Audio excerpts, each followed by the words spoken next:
ان اللہ وملائکتہ یصلون علی النبی یا ایھا الذین آمنوا صلوا علیہ وسلموا تسلیما اللہم صل اللہم علی صل علی سیدنا وعلی آل سیدنا مولانا محمد طب القلوب بدوائها وعافیت الابدان وشفائها ونور الابصار وضیائها دائما ابدا علی حبیبک خیر الخلق کلہ صلاۃ و سلام علیکہ یا حبیبی سیدی یا رسول اللہ لا الہ الا اللہ۔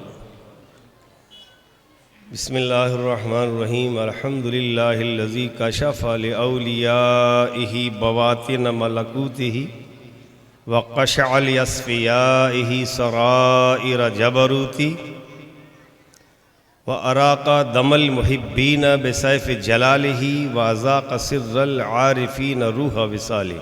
سبحان اللہ۔ در اللہ المکنون سر اللہ المخزون اکرم الاولین والآخرین عالم ما کان وما یکون۔ قال اللہ تبارک و تعالی فی القرآن المجید والفرقان الحمید وقل رب زدنی علما۔ صدق اللہ المولانا العلی العظیم وصدق وبلغ رسولہ النبی الامیر المتین الکریم ونحن علی ذلک ما قال من الشاہدین والشاکرین والذاکرین والمطمئنین والحمد للہ رب العالمین۔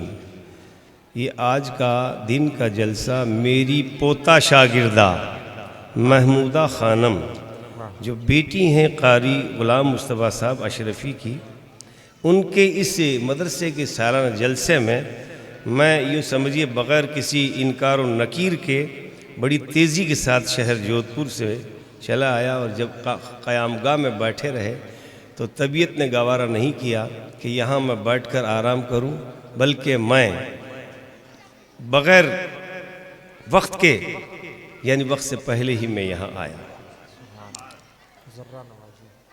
یہ تو مولانا ضیاء صاحب نعیمی کی مہربانیاں ہے کہ میرے تعلق سے بھاری بھرکم الفاظ بول گئے، ورنہ اپن تو راجستھان کے معمولی سے چھوٹے سے آدمی ہیں، تقریر تو کرنی آتی نہیں، لیکن کچھ نہ کچھ ان نادر شاہ جیسے عظیم بافائز بزرگ کے صدقے میں کچھ بول ہی لیا کرتے ہیں۔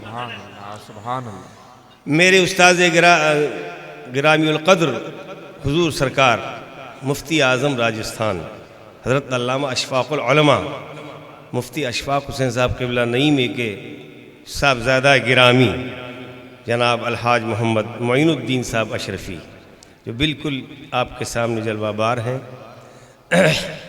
ان کو دیکھتے ہیں تو مضامین میں اضافہ ہو جاتا ہے۔ چوں ان کو دیکھتے ہیں تو ابا جی یاد آتے ہیں، جب ابا جی یاد آتے ہیں تو راجستھان کی زمین پر مدارس اسلامیہ کا پھیلا ہوا جال نور کی کرنے بکھارتا والا بے شک۔ سبحان اللہ سبحان اللہ، حق ہے۔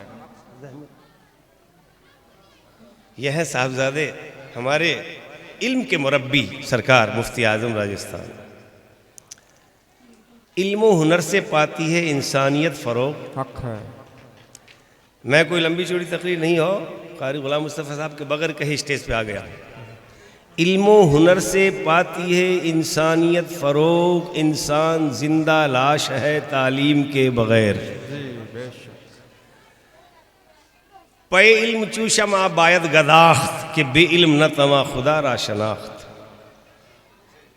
جہاں تک دیکھیے تعلیم کی فرما روائی ہے، جو سچ پوچھو تو نیچے علم ہے اوپر خدائی ہے۔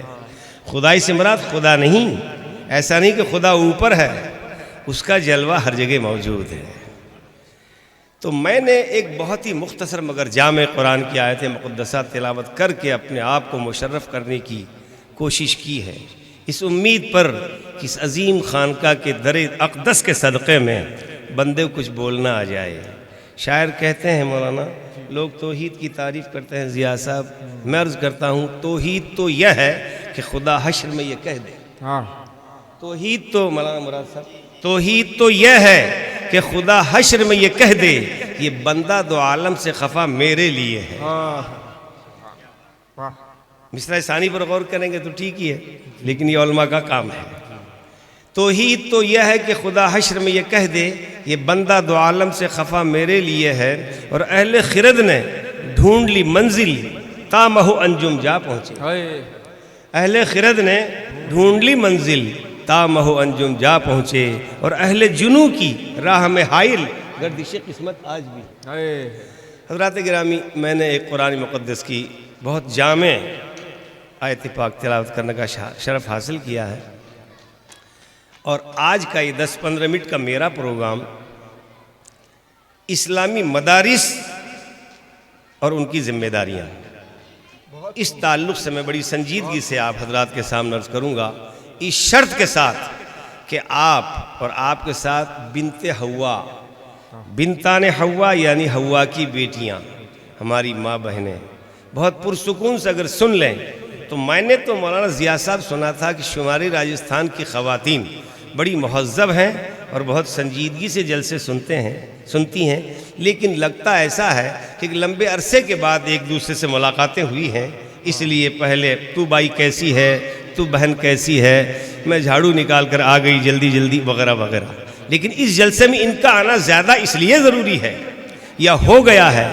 کہ ایک مدرسہ جس کو ام الخیر فاطمہ کے نام سے جانا اور پہچانا جاتا ہے، اس مدرسے میں ان کی صاحبزادیاں، ان کی چھوکریاں، ان کی بچیاں پڑھتی ہیں، کوئی کسی کی خالہ ہے، کوئی پھووا ہے، کوئی پھوپھی ہے، کوئی بہن ہے، کوئی بھانجی ہے وغیرہ، تو اب یہ اس جلسے کو سننے اور اپنی آنکھوں سے دیکھنے کے لیے آئی ہیں کہ دیکھیں ہماری بیٹیاں اتنے سالوں سے پڑھ پڑھ کے کیا بنی ہیں۔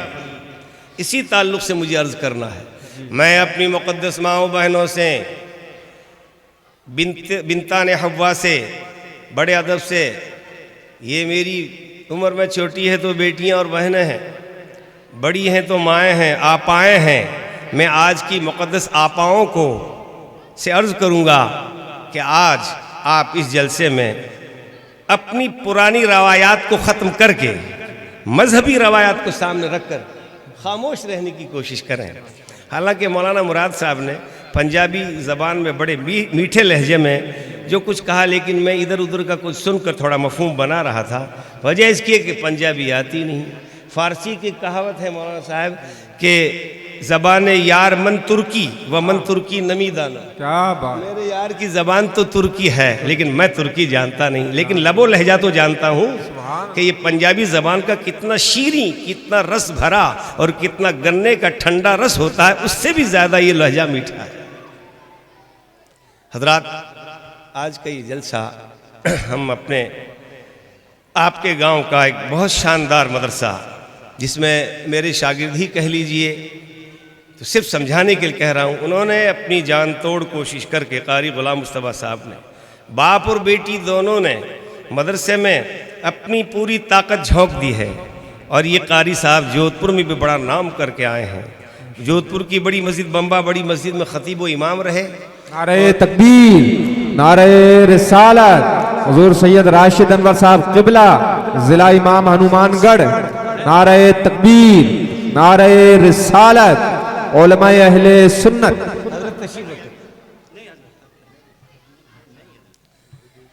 دیکھیے سید صاحب تشریف لے آئے ہیں، آپ درود پاک پڑھتے ہوئے جلوہ افروز ہوں، بیٹھ جائیے اور بلند آواز سے درود خوانی فرمائیں۔ اللہم صلی علی سیدنا وعلی آل سیدنا و مولانا محمد دائم ابدا وبارک وسلم، صلاۃ و سلام علیکہ یا حبیبی سیدی یا رسول اللہ۔ قرآن کریم کا مقدس فیصلہ ہے، حل جزاء الاحسان الا الاحسان، احسان کا بدلہ تو احسان ہونا ہی چاہیے، لیکن جن کی وجہ سے ہم ٹکے ہوئے ہیں وہ ہیں سید صاحب قبلہ، اور ان سادات کرام کے قدم کی برکتوں کا صدقہ ہے کہ آج ہم بھی ہیں، ہمارا مزاج بھی ہے، ہمارا معاشرہ بھی ہے۔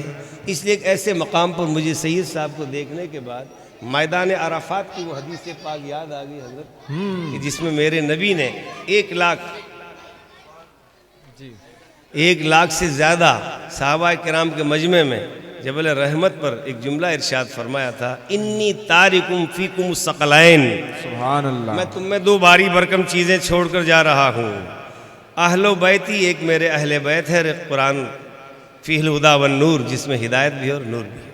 ماشاءاللہ آپ کے ہاں سادات کرام کی آمد رہتی ہے، اور ان نورانی اور عرفانی قدم کی برکتوں سے یہ ہنومان گڑھ علاقہ نہیں بلکہ اطراف کا شمالی راجستھان کا پورا حصہ جو ہے وہ اپنی برکتیں ان بزرگوں کے طفیل لوٹ رہا ہے، اور ان بزرگوں کے جو مراسم رہے ہیں، تعلقات رہے ہیں، وہ میرے آپ کے بلکہ پورے راجستھان کے سرکار محسن سراج الامہ کا عکس حضور مفتی اعظم راجستھان رہے، جنہوں نے اپنی 65 سالہ زندگی خون جگر ایک کر کے خواجہ کے سپاہی بن کر راجستھان اور راجپوتانہ کی سرزمین پر وہ علم کی کھیتی بوئی ہے کہ جس کے پودے آج ہرے سبز و شاداب ہو کر لہلہا رہے ہیں۔ سبحان اللہ۔ حضرات، ہم اگر ان کی بات نہیں کریں گے تو ناانصافی ہوگی، احسان نہیں ہوگا۔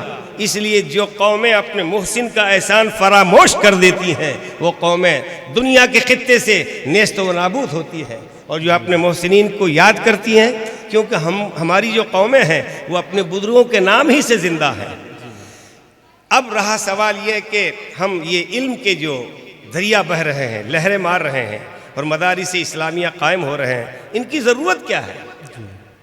کیوں مدرسے قائم ہو رہے ہیں؟ بہت یونیورسٹیاں کھل رہی ہیں، آپ کے یہاں علاقے کا سنا کہ یہاں میڈیکل کالج کھل رہی ہے، آپ کے اس گاؤں کے اندر بھی، اور بھی کئی جگہ اعلانات ہو رہے ہیں۔ آخر اتنی بڑی یونیورسٹیاں کھل رہی ہیں، پھر یہ چھوٹے چھوٹے مدرسے جو کبھی گھروں میں چل رہے ہیں، کبھی ڈھاڑی میں چل رہے ہیں، کبھی باڑے میں چل رہے ہیں، کبھی کہیں چل، ان کی ضرورت ہی کیا ہے؟ سوال تو یہ پیدا ہوتا ہے، اگر اس کی ضرورت کا اصلاحی اور شافی جواب دیں گے تو علماء کرام کی نورانی ٹیم، علماء کرام کا نورانی قافلہ یہ جواب دے گا کہ آخر ان مدرسوں کی ضرورت کیا ہے۔ مدارس اسلامی کی ضرورت اس لیے ہے، سب سے پہلی بات یہ ہے کہ اس سے اللہ تعالیٰ کی معرفت حاصل ہوتی ہے۔ سبحان اللہ۔ خالی نماز روزہ ہی نہیں، استنجا، عید، بقرعید، قصر، حضر یہی نہیں، جنازہ و موت و میت ہی نہیں، بلکہ ان مدارس سے ہم کو ہمارے نبی کی یاد کا زندہ پھولوں کا مہکا ہوا خوبصورت گلدستہ نظر آتا ہے، اور ادھر ہم مدرسے میں پڑھتے ہیں، ادھر میرے آقا گنبد خضرا میں خوش ہو کر دعائیں فرماتے ہیں۔ سبحان اللہ۔ ہم اپنے طور پر یہ بات کہہ سکتے ہیں، شکریہ، کہ ہمارے مدارس دینیہ کی ضرورت آج ہم اس لیے محسوس کر رہے ہیں کہ اس سے دین زندہ ہے، باقی ہے، عرفانیت باقی ہے، خالی غسل و وضو ہی نہیں، بلکہ اس سے ایمان کا وہ پودا جو ہمارے قلب و جگر میں پروان چڑھ رہا ہے، تو محبت رسول کی ٹھنڈے اور میٹھے پانی سے اس پودے کو آبیاری ملتی ہے، اور پودے کو آبیاری ملنے کے بعد میں ایسے دبلے پتلے ہی صحیح، چھوٹے اور ناٹے ہی صحیح، جب مدارس اسلامیہ سے پڑھ کر جاتے ہیں تو دین کا اتنا بڑا کام کرتے ہیں کہ بڑے بڑے لوگ ان کے پاس آتے ہیں اور آنے کے بعد اپنے مسائل کا حل چاہتے ہیں۔ وجہ یہی نہیں ہے، بلکہ وجہ یہ بھی ہے کہ ایک باغ اگر کسی باغیچے میں جائے اور باغیچہ پھولوں سے لدا ہوا ہو، خوشنما ہو، جیسے آپ کے دوروں کے کنارے، مربوں کے دوروں کے کنارے اگر آپ اپنی گیہوں اور چنے کی فصل کو دیکھتے جاتے ہیں تو آپ کا دل کتنا ہرا ہوتا ہے۔ کیوں ہرا ہوتا ہے؟ اس لیے کہ آپ نے وہاں پانی دیا، پودے دیے اور اچھی خالص مٹی دی ہے، اور آپ نے پوری دیکھ بھال کی ہے۔ اسی طرح جب وہ بڑا ہوتا ہے، گیہوں کی فصل کٹتی ہے، چنے کے وہ کھیرے اکھاڑے جاتے ہیں تو آپ خوش ہوتے ہیں۔ کیوں خوش ہوتے ہیں؟ اس لیے کہ آپ نے محنت کی ہے۔ جب محنت کریں گے تو آپ کو پودا اور پھل اور اس کا کھلیان بھی اچھا ملے گا۔ یہی حال یہ چھوٹی چھوٹی ریزگاری کا ہے۔ یہ ریزگاری کہہ رہا ہوں میں، 54 52 58، آج ریزگاری ہے، کل قوم کے سپاہی بنیں گے اور پرسوں آپ کے پورے قبیلے، خاندان و بلکہ ملک کی رہنمائی کریں گے۔ یہ مدارس اس لیے قائم کیے جاتے ہیں، جب آپ دیکھتے ہیں تو چلیے مدرسہ قائم ہو گیا، اب آپ کا بچہ، مثال طور پر بچہ، جب انسان رشتہ ازدواج قائم ہوتا ہے تو بچہ پیدا یا بچی پیدا ہوتی ہے، خوش ہوتے ہیں۔ خوش ہونے کے ساتھ ساتھ یہ بھی ہے، جب بچی کی بات آئی تو آپ فرمائے تھے، ایک دو جملے عرض کر دوں، میرے نبی کی حدیث پاک کا ایک مفہوم ہے، جس گھر میں لڑکیاں پیدا ہوتی ہیں وہاں اللہ کی رحمت برستی ہے۔ سبحان اللہ۔ مجھے پڑھتے 42 سال ہو گئے دارالعلوم اسحاقیہ میں، اور 8 سال پڑھا ہے، 50 سال سے اوپر میں 66 سال کی عمر میں گیا۔ میری نظر سے، علماء بیٹھے ہیں چاہیں تو اصلاح فرما سکتے ہیں، میری نظر سے کوئی حدیث ایسی نہیں گزری کہ نبی پاک نے فرمایا ہو کہ لڑکا پیدا ہوتا ہے تو رحمت برستی ہے، بلکہ لڑکیوں کے 4 کا بھی ذکر ہے، 3 کا بھی ہے، 2 کا بھی، 1 کا بھی ہے۔ ایک اللہ کی بندی کھسمسا رہی تھی، 3 کا ذکر جب ہو گیا تو کھڑی ہو کر بڑے ادب سے پردے میں کہا، یا رسول اللہ، اگر کسی کی 1 لڑکی ہو تو میرے نبی نے فرمایا اگر اس کی اچھی تعلیم و تربیت کی تو وہ لڑکی اپنے ماں باپ کو جنت میں کھینچ لے۔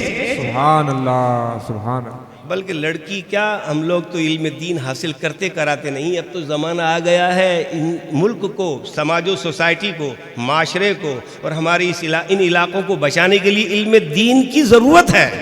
حضور نے یوں ہی تو نہیں فرمایا وَلَوْ كَانَ بِالسِّينِ۔ نعرہ تکبیر، نعرہ